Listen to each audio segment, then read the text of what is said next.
പ്രായപൂർത്തിയാകാത്ത വിദ്യാർത്ഥികളെ SFIയുടെ അവകാശ പത്രികാ മാർച്ചിൽ പങ്കെടുപ്പിക്കരുത് എന്ന് പോലീസ്. സ്കൂൾ പ്രിൻസിപ്പൽമാർക്ക് തിരുവനന്തപുരം സിറ്റി പോലീസ് നിർദ്ദേശം നൽകി.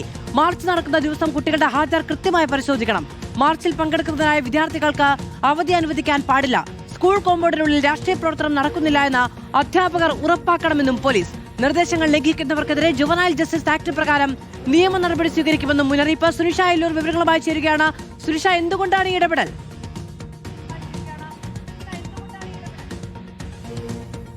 മധു, ലോക്ഭവനിലേക്ക് ഇന്ന് SFIയുടെ ഒരു വലിയ മാർച്ച് തന്നെ സംഘടിപ്പിച്ചിട്ടുണ്ട്. ഈ അവകാശ പത്രിക മാർച്ചുമായി ബന്ധപ്പെട്ടുകൊണ്ടാണ് ഇപ്പോൾ പ്രിൻസിപ്പൽമാർക്കെല്ലാം തന്നെ തിരുവനന്തപുരം സിറ്റി പോലീസ് കമ്മീഷണർ ഒരു നിർദ്ദേശം നൽകിയിരിക്കുന്നത്. ഒപ്പം തന്നെ ഒരു മുന്നറിയിപ്പ് കൂടി നൽകുന്നു എന്നുള്ളതാണ് മനസ്സിലാക്കേണ്ടത്. അതായത് നിലവിൽ പ്രായപൂർത്തിയാകാത്ത വിദ്യാർത്ഥികളെ ഒന്നും തന്നെ മാർച്ചിൽ പങ്കെടുപ്പിക്കരുത് എന്നുള്ളതാണ് പ്രധാനമായും നിർദ്ദേശത്തിൽ നൽകിയിരിക്കുന്നത്. ഒപ്പം തന്നെ കുട്ടികൾ, സ്വാഭാവികമായും നമുക്കറിയാം, മാർച്ച് ഉണ്ടാകുമ്പോൾ കുട്ടികൾ ക്ലാസ് ബഹിഷ്കരിച്ചുകൊണ്ടും അവധിയെടുത്തുകൊണ്ടുമെല്ലാം തന്നെ മാർച്ചിൽ പങ്കെടുക്കുന്നത് സാധാരണയായി കാണുന്നതാണ്. എന്നാൽ ക്ലാസ്സിൽ കൃത്യമായി ഈ മാർച്ച് നടക്കുന്ന സമയം കുട്ടികൾ ഹാജരാണോ എന്നുള്ളത് ഉറപ്പാക്കണമെന്നൊരു നിർദ്ദേശം പ്രിൻസിപ്പൽമാർക്ക് നൽകിയിട്ടുണ്ട്. ഒപ്പം തന്നെ കുട്ടികൾ ബഹിഷ്കരിക്കുന്നുണ്ടെങ്കിൽ ക്ലാസ് ബഹിഷ്കരണം തടയണമെന്നും, ഈ കുട്ടികൾ അവധി ചോദിച്ചിട്ടുണ്ട് എങ്കിൽ, അത് മാർച്ചിനായാണ് അവധി ചോദിച്ചിട്ടുള്ളെങ്കിൽ അത് അനുവദിക്കരുത് എന്നൊരു നിർദ്ദേശം കൂടി നൽകിയിട്ടുണ്ട്. വലിയ പ്രതിഷേധ സാധ്യത കൂടി കണക്കിലെടുത്താണ് നിലവിൽ ഇത്തരമൊരു തീരുമാനം എന്നുള്ളതാണ് സിറ്റി പോലീസ് കമ്മീഷണർ പറയുന്നത്.